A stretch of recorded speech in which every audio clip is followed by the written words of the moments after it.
ਸਾਡੇ ਕਾਂਗਰਸ ਪਾਰਟੀ ਦੇ ਅਧਿਆਕਸ਼ ਹੈਗੇ ਖਰਗੇ ਜੀ। ਕੱਲ ਉਹਨਾਂ ਨੇ ਕੋਈ ਬਿਆਨ ਦਿੱਤਾ ਕਿ भाई साहब एक मिनट उन्होंने कुछ किया कि ये इमरजेंसी तो बाईगॉन एरा है। बाईगॉन एरा मतलब कि बहुत समय हो गया, आज उसको याद करने का क्या फायदा। मतलब मीनिंग वही निकलता उनकी बात से। अच्छा, आप में से मुझे लगता है कई तुम मित्र लोग ऐसे होंगे जिनकी 1975 जून में पैदाश भी नहीं हुई होगी। और मैं आपको याद करवाना चाहता हूँ, मैं तो I was a civil servant, मैंने 1974 में ज्वाइन की है और मेरे को बिल्कुल फ्रेश मेमोरी है। और मैं ये बात क्यों कर रहा हूँ, देखिए जब बात होती है डेमोक्रेसी की, तो हमारी जो डेमोक्रेसी है वो 1947 में शुरू नहीं हुई। हमारे यहाँ डेमोक्रेसी 6000 वर्ष पहले है और हर एक भारतीय नागरिक की खून में डेमोक्रेसी है। वैशाली में 6th सेंचुरी BC में रिपब्लिक्स थी, इसलिए भारत के बारे में कहा जाता है कि ये मदर ऑफ डेमोक्रेसीज है। और मदर ऑफ डेमोक्रेसीज को तो उसका तो अर्थ कोई आपको समझाने की जरूरत नहीं। But today India is also the world's largest democracy. 140 crore है। हम रेगुलरली हर 5 साल सरकार चुनते हैं और हमारा जो इलेक्टोरल सिस्टम है उसके बारे में आपको जानकारी। 1975 में क्या हुआ था एग्जैक्टली जो खरगे जी चाहते हैं कि हम भूल जाएं, कि इलाहाबाद हाई कोर्ट ने उस समय जो प्रधानमंत्री थी इंदिरा गांधी जी, उनकी इलेक्शन को चैलेंज किया और उसको रद्द कर दिया। अपने आप को सत्ता में रखने के लिए उन्होंने इमरजेंसी डिक्लेयर की और उनके बेटे साहब राजीव गांधी जी ने उस वक्त पार्लियामेंट में बोला बाद में आके कि कोई भी देश का प्रधानमंत्री अगर उसको इमरजेंसी डिक्लेयर करनी है और नहीं कर पाए तो वो प्रधानमंत्री के पद का लायक नहीं है। देखिए, अपने आप को, अपने परिवार को सत्ता में रखने के लिए क्या क्या इन्होंने किया, मैं आपको कुछ आंकड़े आपके साथ शेयर करना चाहता हूं। 1,11,000 व्यक्ति, जिसमें विद्यार्थी थे, पत्रकार, आपकी कम्युनिटी के एक्टिविस्ट, सोशल एक्टिविस्ट होते हैं, लेबर लीडर्स और बिल्कुल इनोसेंट सिविलियंस, 1,11,000 से अधिक उनको ट्रायल के बगैर गिरफ्तार किया। दे वर जेल्ड। हमारा जो संविधान है वो किस चीज पे बेस्ड है? फंडामेंटल राइट्स पे। और सारा देश was living in fear. Defence of India rule, यार बंद कर लो जरा, फोन साउंड बंद कर लीजिए। 253 journalists were jailed under MISA, maintenance of internal security act. एक हमारे बिहार के लीडर है, हमारी विचारधारा उनके साथ मिलती नहीं है, पर बिहार के लीडर है लालू प्रसाद यादव, उन्होंने अपनी बेटी का नाम मीसा भारती रखा। 51 फॉरेन जर्नलिस्ट। मैं जर्नलिस्ट से क्यों शुरू किया, क्योंकि आप लोग, आपका प्रोफेशन है और आप जर्नलिस्ट किस सिचुएशन में काम करते हैं। 51 फॉरेन जर्नलिस्ट, उनका वीजा रिवोक किया और उनमें 29 ऐसे थे उनको कहा कि आप कभी वापस इंडिया में नहीं आ सकते। और एक मशहूर BBC के कॉरेस्पॉन्डेंट थे मार्क टली, जो वर्चुअली इंडियन इंडियनाइज हो गए और यहीं रहते हैं। हमारी जो प्रेस काउंसिल है, इंडियन प्रेस काउंसिल, उसको डिसॉल्व कर दिया।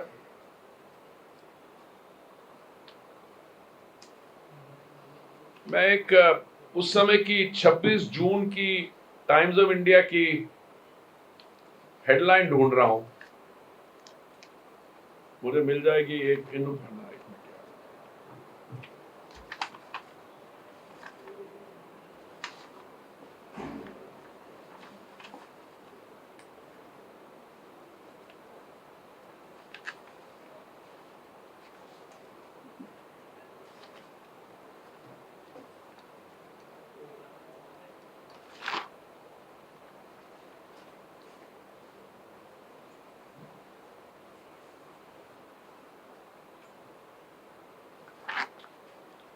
मैं वहां पहुंचने से पहले कुछ और आपके साथ शेयर करना चाहता हूं।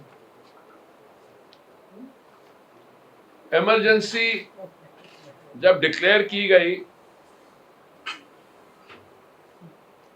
तो जो देश का मंत्रिमंडल था, कैबिनेट, उनको बताया भी नहीं गया।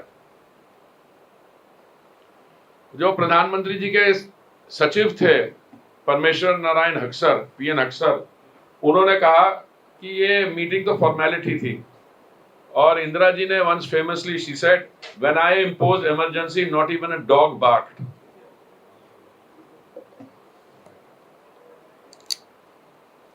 "38th amendment was passed to the constitution. This effectively barred courts from reviewing the emergency. 39th amendment, प्रधानमंत्री की election would not be questioned. इसका इफेक्ट ये था। 42nd amendment, fundamental rights were curtailed. और जस्टिस HR खन्ना, जो उस समय supreme court के सीनियर मोस्ट जज थे, उनको सुपरसीड कर दिया गया। 21 महीने के दौरान 48 ऑर्डिनेंसेस पास हुई।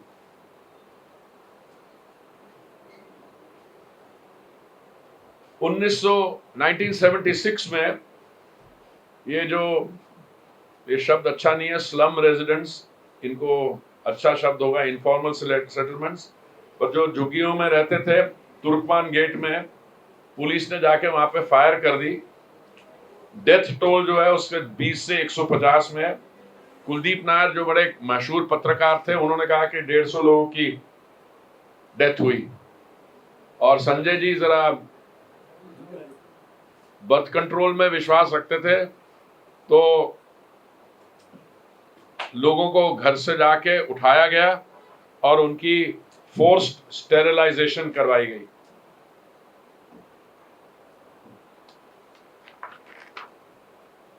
और टाइम्स ऑफ इंडिया का एडिटोरियल जो मैं ढूंढ रहा था, 26 जून का एडिटोरियल है, उसका ये था, democracy, beloved husband of truth and dear father of freedom, passed away on June 26। और इंडियन एक्सप्रेस, क्योंकि इन्होंने प्रेस टेक ओवर कर ली थी, इंडियन एक्सप्रेस की ने अपनी प्रोटेस्ट दिखाने के लिए वो जो एडिटोरियल होता है, जो आप लोग अपने अखबारों में अपने रखते हैं, उसको ब्लैंक एडिटोरियल, ब्लैंक स्पेस कर दी। मैंने अभी नसबंदी की बात की, 60 लाख पीपल, 60 लाख लोगों को फोर्सिबली स्टेरिलाइज किया गया उनकी कंसेंट के बगैर। People were picked up from their homes and forced into sterilisation camps, और जिन्होंने रेजिस्ट करने की कोशिश की, that was met with threats and brutality. तो खरगे जी को मैं यही कहना चाहता हूं, खरगे जी, आप कहते हैं कि ये बड़ी पुरानी बात हो गई और it is a bygone era. Kharge ji की सिलेक्टिव एमनेसिया है। वही परिवार जो सत्ता में रहना चाहता था, उन्होंने अपने आप को सत्ता में रखने के लिए इमरजेंसी की, और आज खरगे जी उस पार्टी के अध्यक्ष हैं। तो शायद पता नहीं खरगे जी खुद विश्वास करते हैं कि नहीं जो बातें करते हैं, पर उन्होंने ऑन रिकॉर्ड कही, तो मैंने सोचा कि हमें आपके साथ इंटरैक्शन होगी, आपके सवाल होंगे, मैं बड़ी खुशी से उनको जवाब दूंगा। But I wanted to start from there. मुझे लग रहा है कि संविधान हत्या दिवस 50 साल इमरजेंसी के बाद क्यों बहुत जरूरी है, क्या हुआ उन 21 महीनों में, लोगों के सामने रखना इसलिए जरूरी है कि देखिए एग्जीक्यूटिव कोई भी हो, अच्छा सपोर्ट मिले तो जो चेक्स एंड बैलेंसेस होते हैं सिस्टम में, कोर्ट्स के, प्रेस के, तो कभी कभी टेंडेंसी होती है उसको भूल के और पावर को कंसंट्रेट कर लिया जाए। इसलिए उस चीज के ऐसी चीज कभी ना हो, that the same mistakes are never repeated. I think it's very essential और मैं I'm very happy और मुझे बड़ी खुशी है कि आज हमारे स्टेट प्रेसिडेंट जतेंद्र पाल मल्होत्रा जी और बाकी आपने मुझे ये मौका दिया आपके साथ इंटरैक्ट करने का, and now I'm open to questions.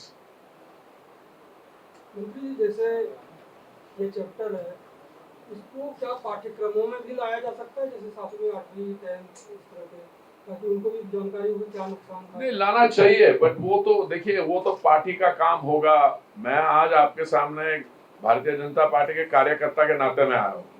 मैं समझता हूँ कि देखिए I am a student of history और मैंने अक्सर देखा कि जो इतिहास लिखा जाता है, आपको पहला प्रश्न ये पूछना चाहिए कि लिख कौन रहा है, उसको कौन लिख रहा है। पुराने जमाने में जब अगर आप देखें, जब अंग्रेजों की हुकूमत थी 190 वर्ष यहाँ पे, तो सारी हिस्ट्री जो उस समय की लिखी गई थी उन्होंने ही लिखवाई थी।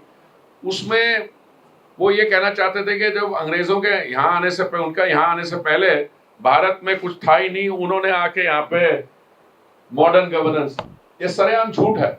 मैं आपको बताता हूं कि एक कैम्ब्रिज विश्वविद्यालय में एक हिस्टोरियन है एंगस मैडिसन, उनका आप रिसर्च पढ़िए, तो उन्होंने कहा कि सन 1700 में, मैं 1700 का फिगर क्यों ले रहा हूं, 1700 का, क्योंकि अंग्रेजों की जो 190 साल की हुकूमत है, कॉलोनियल डोमिनेशन, उसको बैटल ऑफ प्लासी 1757 से उसकी शुरुआत मानी जाती है। तो बैटल ऑफ प्लासी अंग्रेजों के आने के 50 साल पहले भारत की जो अर्थव्यवस्था थी उस समय विश्व भर में 1 या 2 नंबर पे थी और कोई 20 से 22% जीडीपी दुनिया का भारत से आता था और उतना ही चीन का था। तो इट्स नॉट विदाउट रीजन कि भारत की अर्थव्यवस्था को, भारत को उस समय एक सोने की चिड़िया कहा करते थे। सो वो ग्लोबल कंट्रीब्यूशन 20-22% से अधिक लेके 190 साल की अंग्रेजों की हुकूमत के बाद 1947 में वो गिरता गिरता गिरता 2% पे आ गया। और जो यूनाइटेड किंगडम की इंडस्ट्रियलाइजेशन हुई है वो कैसे हुई है कि आपकी डी इंडस्ट्रियलाइजेशन हुई है। और जब मोदी जी ने दायित्व संभाला तो भारत की अर्थव्यवस्था थी कोई 11वें या 10वें स्थान पे, $2 ट्रिलियन की इकोनॉमी थी। आज हम 10वें स्थान से लेकर 5वें स्थान पर पहुंचे, यूके को ओवरटेक करके 4थे स्थान पर पहुंचे, जापान को ओवरटेक करके, और इस समय 3रे स्थान के लिए हम जर्मनी को चैलेंज कर रहे हैं। और ये मेरी असेसमेंट नहीं है, वर्ल्ड बैंक और इंटरनेशनल मॉनेटरी फंड की है। पर ये मैं बात आपको क्यों रख रहा हूं, इसलिए कि मैं चौथे थर्ड, हमारी अर्थव्यवस्था अगर पिछला क्वार्टर लें तो इट ग्रू एट 9% प्लस, और हमारी रेट ऑफ ग्रोथ जो कंजर्वेटिव एस्टिमेट्स हैं वो भी है 6.4%। पर बाकी ये जो इकोनॉमीज हैं, यूके, जापान, जर्मनी, ये 2% पे ग्रो कर रही है। इसलिए you don't need rocket science know कि अभी आप 4थे स्थान पे, 3रे स्थान पे आएंगे। और आने वाले जो मोदी जी का सपना और संकल्प है कि 2047 तक हमें विकसित भारत बनना है, उसकी यात्रा जो है वो अच्छी तरह उसकी नींव पड़ गई है। पाठ्यक्रमों वाली बात है, बताइए एग्जैक्टली, बताइए आप क्या सजेस्ट। जैसे आपने हिस्ट्री की बात करी, तो हिस्ट्री के जो स्टूडेंट होंगे शायद वो पढ़ सकेंगे। हाँ, लेकिन हम शुरुआती दौर में 5वीं 6वीं 7वीं में अगर इस नहीं तो मैं आपको वही कहता हूँ, मैंने आपको इसका इसलिए बताया क्योंकि पहले केंद्र में मंत्री भी हैं और आपकी बात सुन नहीं मेरी बात नहीं है, बाकी सारे मंत्री यही बात कर रहे हैं कि हमारे स्कूल के करिकुलम में आप वो बात कर रहे हैं, पर उसमें स्कूल के करिकुलम में तो आएगा क्योंकि हमारा जो इतिहास है 50 साल का वो लिखा जाएगा। ऐसे होता क्या है, कंटेम्पररी हिस्ट्री कम लिखी जाती है, पर आपका जो कहना है समय कंटेम्पररी हिस्ट्री पर करने का मैं बिल्कुल सहमत हूँ। हमारे क्या, हम एंशिएंट हिस्ट्री पढ़ते हैं, मॉडर्न हिस्ट्री, मिडिवल हिस्ट्री पढ़ते हैं, मॉडर्न, पर अब जो लिखा जा रहा है, और तभी अगर आप संविधान हत्या दिवस मना रहे हैं तो स्कूल के करिकुलम में तो आएगा ही आएगा। हाँ मतलब इधर हाल में क्योंकि 10 साल आपकी सरकार की हो गई है जी, 11 साल, हाँ, तो शायद हमें लगता है कि नेक्स्ट कर देंगे या नहीं कर देंगे। आपकी बात जो है, मैं अपने जो हमारे हायर एजुकेशन मंत्री हैं मैं उनको बोला, मैंने स्कूल में भी है, देखिए ये स्टेट का भी सब्जेक्ट होता है, फिर आपको समझाने में भी आसानी होगी। तो मेरे को समझाने में कोई मुश्किल नहीं है, अगर समझने वाला समझना चाहे तो समझ आ जाता। देखिए ऐसा है इसमें स्टेट गवर्नमेंट्स है, कई स्टेट गवर्नमेंट्स आपकी ऐसी भी हैं। अब मैं पंजाब गवर्नमेंट के बारे में तो नहीं कुछ कहना चाहूंगा क्योंकि नहीं, ऐसे कई कांग्रेस की सरकार है, कई आम आदमी पार्टी एक सरकार है, कांग्रेस की भी है 2-3, वो तो कहते हैं ऐसा कुछ हुआ ही नहीं। क्या कहते हैं स्कूल के करिकुलम में, तो मैं तो समझता हूं कि आप इसी इवेंट को कवर करेंगे, आप एग्जीबिशन में जाएगा स्कूल की करिकुलम में तो अपने आप आएगी चीज, क्योंकि आप भी तो इतिहास कौन लिखता है, हम ही जैसे आप जैसे लोग लिखते हैं।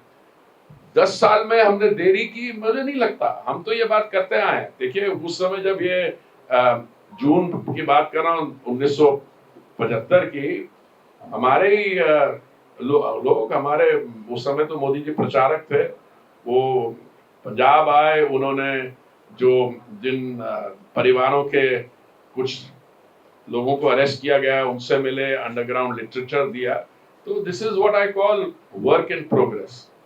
पुरी साहब, जैसे आपने कहा कि ये इतिहास है और बड़ा खराब उस समय रहा, 50 साल पुराना जो है, और सच्चाई भी है, लेकिन कांग्रेस, आपको क्या लगता है कांग्रेस आप कांग्रेस से नहीं करना नहीं, कांग्रेस से आप क्या कहें कि हमने हाँ ये किया था, नहीं आप कांग्रेस में रखिए। कांग्रेस में कौन परिवार जिन्होंने ये किया वो तो नहीं बोल रहे हैं। हाँ, वो खड़गे जी को जिनको अध्यक्ष बनाया हुआ है, जिनके पास पावर नहीं है, वो कह रहे हैं बाईगॉन, वो भी ज्यादा डिफेंस नहीं रख रहे। वो क्या कह रहे हैं, वो कह रहे हैं कि भाई बहुत समय हो गया, आप छोड़िए, ऐसी बातें कर रहे हैं। और एक उनके और एक लॉयलिस्ट हैं जयराम रमेश, वो क्या कहते हैं, वो कहते हैं कि नहीं उस समय तो ठीक हुआ, इतना नहीं हुआ, पर अभी आपकी अनडिक्लेयर्ड इमरजेंसी है। उसको पूछो जयराम को, उन्होंने कई चीजें, मैं 2-3 लेता हूं उसमें कि उन्होंने सेंट्रल स्टेट रिलेशंस की बात की। उनसे पूछा जाए कि जब कांग्रेस की सरकारें थी तो कितनी स्टेट गवर्नमेंट्स को आपने डिसमिस किया? 356 है ना, कौन सा आर्टिकल? हाँ, और ना 150 बार, और उनकी एक प्रधानमंत्री उन्होंने 100 बार उन्होंने यूज किया, एक ही बंदा। आप ये को बताइए, मैं कंपैरिजन के लिए कर रहा हूं, मोदी जी के 11 साल हो गए, वाजपेयी जी के भी समय था, एक भी स्टेट गवर्नमेंट हमने डिसमिस किया, एक भी। और कई ऐसी स्टेट गवर्नमेंट्स हैं, आप उनकी एक्शंस देखो। अब मैंने आप प्रेस में कवर कर दो कि केंद्रीय मंत्री आया उन्होंने कहा डिसमिस करो, मैं ये नहीं कह रहा हूं, मैं ये कह रहा हूं ऑब्जेक्टिवली कुछ स्टेट गवर्नमेंट्स ऐसी हैं जैसे उन्होंने हरकतें की हैं, अगर वो सेंटर वो पावर इवोक करता तो कई लोग कहते हैं अच्छा किया, बट नहीं किया हमने, बिकॉज मोदी जी का अप्रोच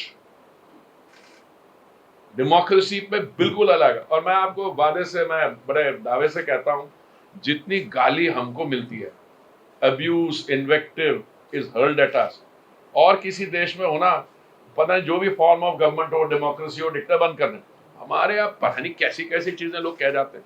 हाँ, फिर इंडिविजुअली हम लोग कहते हैं, और हमारे बारे नहीं, सीनियर मोस्ट इलेक्टेड लीडर्स के बारे। अब मेरी सोशल मीडिया ट्रोलिंग हो जाएगी, ठीक है, मैं मंत्री हूं 8 साल से, पर वो भी है, प्रधानमंत्री जी के बारे में कैसे बोल जाते हैं लोग। तो ये प्रिटेंड करना कि कुछ नहीं हुआ था 50 साल पहले, और या कहना कि अरे आपने भी कोई अनडिक्लेयर्ड इमरजेंसी, का शर्म आनी चाहिए लोगों को, और अपनी बात में उनको खुद विश्वास नहीं है। तभी बोलते नहीं है। प्रोफार्मा बोल दिया उन्होंने। मुझे लगता है उनके लिए ज्यादा अच्छा होता कि वो साफ आए, आपके साथ बैठे कि भैया 50 साल पहले गलती हो गई, अब हम अपनी स्लेट को क्लीन वाइप करके हम आगे बढ़ना चाहते हैं। तो ये that's my view. Congress party मानेगी नहीं। मुझे एक चीज पता है, कांग्रेस पार्टी देश की राजनीति में इंक्रीजिंगली इरेलेवेंट होती जाती है। इरेलेवेंट। जो स्टेट्स हैं वहां पे जूनियर पार्टनर बन गई है। और अगर आप 3 चुनाव जिनके बारे हम अभी बात कर सकते हैं, 2014 का चुनाव, 19 का और 2024 का, ये तीनों मिला लो तो कितनी उन्होंने वोटें होंगे, फिर भी नहीं बनते ना लोकसभा की स्ट्रेंथ। 2014, 19, 24 में लगा लो, they don't really reach a minority even after 3 elections if you combine। उन्होंने उनका फिगर कर लिया था। उनको तो लीडर ऑफ ऑपोजिशन बनाने के लिए जो 10% है वो भी नहीं आती वोट। सो ये है कांग्रेस पार्टी के हाल। बट इस समय हम कांग्रेस पार्टी की वो नहीं करने आए, हम ये मैं समझता हूं कि 50 साल पहले जो हुआ, so that it never happens again. जो भी होगा सत्ता में, थोड़ी सी पावर कॉन्सेंट्रेट करने की, एग्जीक्यूटिव काम करवाने की, वो तो हर एक एग्जीक्यूटिव में होता है। But to suspend civil liberties, 42nd amendment, fundamental rights gone. और बताइए जी। रणजीत जी, अभी जो आप देख रहे हैं कि मिडिल ईस्ट में जो हो रहा है, हालांकि आपने कहा है कि जो तेल की आपूर्ति उससे कोई फर्क नहीं पड़ेगा, लेकिन क्या पेट्रोल के रेट इंडिया में स्पेशली क्या बढ़ सकते हैं नहीं? और सेकंड चीज़ कि अब जब गवर्नमेंट ने देख लिया है कि ये जो दोनों में क्लैश चल रहा है ये लॉन्ग टर्म चलेगा समहाउ, तो अभी भारत सरकार आगे के लिए क्या कर रही है जो तेल की आपूर्ति सुनिश्चित करने के लिए? भाई साहब, मुझे एक तरह से खुशी है कि आपने ये सवाल पूछा, क्योंकि वो कहते हैं ना, वो इम्तिहान बच्चा जानता है तो कुछ क्वेश्चन जड़े होंगे ना वो तैयारी करके जाते हैं। ये वाला क्वेश्चन है, क्योंकि मैं पिछले 10-15 दिन से, मैं तो अभी कल 15 घंटे की जर्नी के बाद बाहर से आया हूँ। मैं वो कनिष्का की बॉम्बिंग हुई थी, इसलिए मैं प्रधानमंत्री जी ने मुझे और कुछ 6 और साथियों को भेजा था। देखिए, मैं अक्सर यही कहता आया हूँ कि there is no shortage of crude oil in the world. तेल की कोई कमी नहीं है। वेस्टर्न हेमिस्फीयर से और भी तेल आ रहा है। ये टर्बुलेंस से बहुत पहले ओपेक प्लस जो प्रोड्यूसर्स कार्टेल है, ग्रुपिंग है, वो एक दिन में 92 मिलियन बैरल्स ऑयल प्रोड्यूस करता था। 92 मिलियन बैरल्स। फिर उन्होंने सप्लाई को कम करने के लिए और दाम को ऊपर रखने के लिए उन्होंने 5 मिलियन कम कर दिया। तो सॉरी, मैंने क्या बोला, 92 नहीं, इट वाज 102 मिलियन बैरल। उन्होंने 5 कम किया, came down to 97 million. Bharat की कंजम्पशन एक दिन की है 5.5 million barrels of crude oil. जब मैं इस मंत्रालय के साथ जुड़ा, मैं बात कर रहा हूँ 2021 की, 4 साल हो गया, उस समय हमारी कंजम्पशन 5 मिलियन थी। आज कोई 5.6 मिलियन बैरल्स पर डे है, क्योंकि हमारी अर्थव्यवस्था तेजी से बढ़ रही है। ग्लोबल एवरेज जो है इंक्रीज की, उससे 3 गुना ज्यादा बढ़ रही है। एक इंटरनेशनल एनर्जी एजेंसी है पेरिस में, IEA, उनका यह मानना है कि अगले 20 साल, 2 दशक में विश्व भर में जो इंक्रीज की डिमांड होगी वो 25% इंडिया से आएगी। तो आपकी कंजम्पशन बढ़ रही है, क्योंकि ऑयल सप्लाई में कोई कमी नहीं है। मैंने ये कहा कि कमी नहीं पड़ेगी। चिंता इस बात की थी कि अगर स्ट्रेट्स ऑफ हॉर्मुज, जो ईरान और इजराइल के युद्ध के कारण अगर वो किसी तरीके से बंद हो जाता है, तो मुझे शायद ये बात नहीं करनी चाहिए, क्योंकि मैं 39 इयर्स में सिविल सर्वेंट रहा हूँ और ये मिडिल ईस्ट तो टेंशन का एरिया है। पर हमेशा जब टेंशन होती है तो स्ट्रेट्स ऑफ हॉर्मुज बंद होने की चिंता होती है, पर पिछले 50 साल में बंद नहीं हुआ, क्योंकि लोगों का यह मानना है कि स्ट्रेट्स ऑफ हॉर्मुज अगर कहीं ब्लॉक हो गई तो इसमें क्योंकि 20% दुनिया का तेल यहाँ से आता है, तो इसमें ईरान को भी नुकसान है, और जो ईरानियन तेल खरीदने वाला है, क्योंकि ईरानियन तेल इज अंडर सैंक्शन, उनको भी नुकसान है। तो हमने कहा कि हमारी असेसमेंट के नहीं बंद होगी, पर क्योंकि देयर वाज टॉक कि इट कुड बी ब्लॉक, तो फिर मैंने एनालिसिस लिया कि हमारा जो कंजम्पशन है 5.5 मिलियन बैरल पर डे का, उसमें से 4 मिलियन बैरल जो है वो नॉन अदर रूट से आता है। तो इसका मतलब अगर हम 4 मिलियन और जगह से खरीद लें और हमें 5.5 चाहिए, तो हम बाकी जगह से बढ़ा लेंगे। और दूसरा, हम खुद भी एक्सट्रैक्ट करते हैं, हम खुद भी रिफाइन करते हैं, उसको बेचते हैं, तो हम अपने एक्सपोर्ट थोड़ा रोक लेंगे। इसी चिंता की कभी नहीं थी। बाकी रही प्राइस, आपने दाम की बात की, देखिए संभव है कि अगर ग्लोबल सप्लाई बढ़ रही है तो अवेलेबिलिटी भी बढ़ेगी, और अवेलेबिलिटी होगी तो दाम ऊपर नहीं जा सकता, दाम तो नीचे आ सकता है। तो हैरानगी की बात यह है कि जब ये युद्ध हुआ भी, देखिए ये टेंशन से पहले महामारी का जब सामना करना पड़ा, तो क्योंकि इकोनॉमिक एक्टिविटी नहीं थी, एक बारी बैरल का प्राइस $19 आ गया, जब शुरू हुई तो $120 चला गया। अभी पीछे ये प्राइस रेंज में रहा है बिटवीन 70 और 80, पर ये जब टेंशन भी हुआ ईरान इसराइल का, अभी तो नीचे आ गया, तो 65 66 आ गया। कल का जो मैंने देखा तो इट वाज अबाउट 66 और सो। तो मेरे हिसाब से there is enough oil, there is enough availability. और अगर कोई रूट्स, हाइपोथेटिकल बात कर रहा हूं मैं, किसी एक के नहीं, अगर कोई सप्लाई रूट्स में कोई समस्या आती है तो फिर रीरूटिंग में फ्रेट चार्जेस बढ़ सकते हैं, इंश्योरेंस चार्जेस बढ़ सकते हैं। बट ओवरऑल अगर आप सीरियस ऑयल इकोनॉमिक्स के स्टूडेंट हो, मुझे तो बनना पड़ गया, तो मैं समझता हूँ यही जो 65 70 72, ये 65 70 72 के बीच में रहेगी। प्रेसिडेंट ट्रम्प की इलेक्शन के बाद उनकी जो फिलॉसफी है ड्रिल बेबी ड्रिल, देखिए उनकी अप्रोच में और मिडिल ईस्ट कंट्रीज की अप्रोच में बड़ा फर्क है। मिडिल ईस्ट कंट्रीज कहती है कि हमारे पास तेल है, वो रहेगा, इसको अगले 20-30 साल क्वांटिटी में। प्रेसिडेंट ट्रम्प की अप्रोच है कि नहीं, जितना है तेल उसको निकालो। और today America is the largest producer, 13 million barrel एक दिन का प्रोड्यूस करते हैं, और पीछे मैंने जो सुना है 1.5 मिलियन और उस पर ऐड कर रहे हैं। और हमने पिछले साल $14 बिलियन की एनर्जी उनसे खरीदी है। सो मुझे नहीं लगता कि कोई सप्लाई कंस्ट्रेंट होगा या प्राइस ज्यादा ऊपर जाएगी। कहीं अगर अभी तो सीजफायर हो गई है, और देश में भी कहीं तेल भंडार वगैरह, देश में भी कहीं तेल भंडार मिलेगी बहुत नहीं। मैंने बोला ना, क्योंकि पहले आप 2006 से 2016 में आपने प्रोस्पेक्टिंग की नहीं, कि जो सरकार थी उस समय वो और चीजों में मस्त है, व्यस्त है शायद। तो इस साल ONGC ने 500 कुएं खोदे हैं 37 साल में। It is the highest number of well. देखिए ऑयल ड्रिलिंग बहुत एक्सपेंसिव प्रोपोजिशन है। अगर ऑनशोर वेल होता है वो 4 मिलियन डॉलर उसके एक्सपेंडिचर होता है, जो ऑफशोर होता है उसका 100 मिलियन होता है।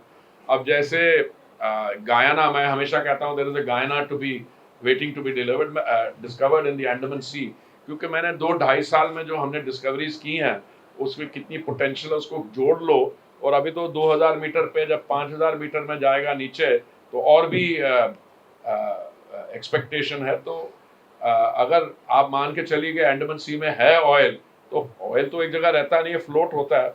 तो इसलिए ये इस स्टेटमेंट को किसी ने कॉन्ट्रडिक्ट नहीं किया। मैंने यही कहा कि हमने एक्सप्लोरेशन प्रोडक्शन बढ़ा दी है, पहली बार 37 साल में 500 कुएं खोदे हैं। और गयाना भी जब डिस्कवर हुआ था, मैं आपको याद कराना चाहता हूँ, 46 वेल्स ड्रिल किए थे, नहीं मिला, 47th में मिला। तो अगर आपको बड़ी डिस्कवरी चाहिए तो you will have to go on discovery. अभी पीछे असम में एक गैस लीक हुई थी, वो ढूंढ रहे थे ऑयल पुरानी वेल में, वो इतनी पावरफुल गैस वहां पे थी कि वो 4-5 दिन लग गए उसको कंट्रोल में लाने। सो हमारे नॉर्थ ईस्ट में ऑफशोर बहुत एनर्जी है। एक एस्टिमेट मैंने पढ़ा था जब मैंने मंत्रालय के साथ जुड़ा, वो कहा था कि हमारे पास 42 billion metric tons of energy equivalence हमारे एस्टिमेट्स हैं। तो मुझे पूरा विश्वास है कि आने वाले समय में, क्योंकि इस समय हमारी स्थिति ऐसी है कि हम जो हमारी कंजम्पशन है गैस की 50% हम इंपोर्ट करते हैं नेचुरल गैस, और 85% क्रूड ऑयल इंपोर्ट करते हैं। तो हम चाहेंगे कि अपनी आत्मनिर्भरता हो, हमारी अपनी प्रोडक्शन बढ़े। प्रोडक्शन बढ़ रही है, उसमें कोई डाउट नहीं है, बट कंजम्पशन भी इतनी तेजी से बढ़ रही है कि वो we are not able to reverse it. मुझे लगता है 2030 के बाद ये फिगर्स चेंज हो जाएंगी। ट्रम्प की आपने चर्चा करी, पहले हमने बहुत जबरदस्त दोस्त माना था, अब क्या भारत की सरकार उनको सीरियसली ले रहे हैं? किसको? ट्रम्प नहीं, देखिए ऐसा है, ये प्रश्न आप जो कंसर्न मिनिस्टर्स, देखिए जो भी सरकार होती है वो अपने नेशनल इंटरेस्ट को परस्यू करती है। हाँ, कुछ लोगों का स्टाइल अलग होता है। हमारे अमेरिका के साथ रिलेशनशिप काफ़ी स्ट्रांग है। मैं तो जब अधिकारी था तो मैं जॉइंट सेक्रेटरी था अमेरिका डेस्क पे। उस समय अगर किसी ने मेरे को बोला होता कि हम एनर्जी खरीदेंगे उनसे, तो कोई मानता नहीं। आज हम $15 बिलियन की एनर्जी खरीद रहे हैं। बाकी ये इंटरस्टेट रिलेशंस में, खास करके मिलिट्री इश्यूज में एटसेट्रा, हर एक कंट्री अपनी इंटरेस्ट करती है। अब कौन किसको क्या मानता था, ऐसे बड़बोलेपन के कारण नुकसान तो कुछ नहीं किस सर, जिस तरह से आप विश्वास अमेरिका के ऊपर करते थे, हाँ, और उसके बाद ट्रम्प का बयान आया कि पाकिस्तान भी हमारा। देखिए ये प्रश्न मैं समझता हूँ। मुझे आपने जो कहा, उन्होंने क्या कहा एटसेट्रा, वो हमारी फॉरेन अफेयर्स कवर करती है। आप ये MEA से पूछिए। मेरा एरिया आज 50 इयर्स ऑफ इमरजेंसी और ऑयल डिप्लोमेसी है। मैं समझता हूँ कुछ लोगों का ये स्टाइल जो है, जो हमारे पे नहीं कह रहे, बाकियों पे भी वो जो भाषा इस्तेमाल हो रही है, पर मैं I will not comment on that. और ये अच्छा भी नहीं रहेगा कि मुझे मेरा कमेंट करना, क्योंकि मैं I am not a private individual. So ये जो इजराइल ईरान कॉन्फ्लिक्ट रही बीच में, इसमें जो इंडिया का रुख रहा है, हमारा जो छापार पोर्ट का प्रोजेक्ट है, उसमें I don't know what impact it will have। देखिए, अगर आप 4 दिन पहले हमारी आपसे बातचीत हो रही होगी तो आप सब कहते हैं कि ये क्या होगा, वर्ल्ड वॉर होगा। वो लगता है एकदम सीजफायर भी हो गई है। एक चीज मैं दावे से कह सकता हूं विथ फुल कॉन्फिडेंस कि हमारी वो जो मल्टीलैटरल सिस्टम में डीप फेथ था कि security council will determine whether there is threat to international peace and security, फिर authorization मिलेगी, फिर लोग military force या force use करेंगे। That is a thing of the past. Today it's a very new world। अगर आप जो आप भाई साहब कह रहे थे, I was referring to some statements which came, but आप ये statement बाकी दुनिया के लिए भी जो statements आ रही हैं etc., तो मैं उसमें पढ़ना नहीं चाहता हूँ। My own view is that we, with this ceasefire, will hold. Ceasefire will hold. I can't comment on whether the nuclear program, which was targeted, what is the state, I don't have the evidence on that. I don't know.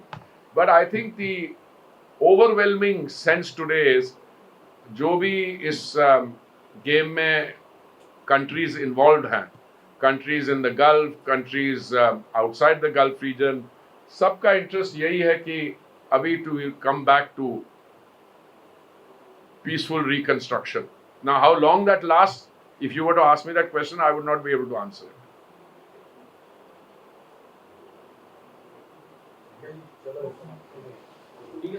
Thank you very much. Thank you. Sir एक सवाल और अगर आप ले सकें। जी बताइए। विक्रम मजीठिया का arrest तो मेरा पॉलिटिकल नहीं देखिए, वो स्टेट गवर्नमेंट की है। मुझे जहाँ तक जानकारी है, वो विजिलेंस डिपार्टमेंट उनकी, ये आपकी पंजाब की गवर्नमेंट की एक्शन है। तो इसलिए मैं उस पर क्या, मेरी पर्सनल व्यूज अगर I've known you for God knows how many years. I can give you my personal views, but I can't say anything about this. कुछ भी बोल दीजिए। नहीं ना, ऐसे बोल दीजिए। आप मतलब है, आप मैं तो बोल दूंगा कुछ, उसके बाद देखनी है क्या वो आपके सारा वो केंद्रीय मंत्री ने भाई मैं ट्रेन सिविल सर्वेंट हूँ, आज तक तो मैंने अवॉइड किया। आपने काफी कोशिश की हो बाकी चीजों पे, पर आप भी समझते हो और मैं भी समझता हूँ। छोड़िए, कुछ चीजों इशारों पे रहने दीजिए। Thank you very much, thank you.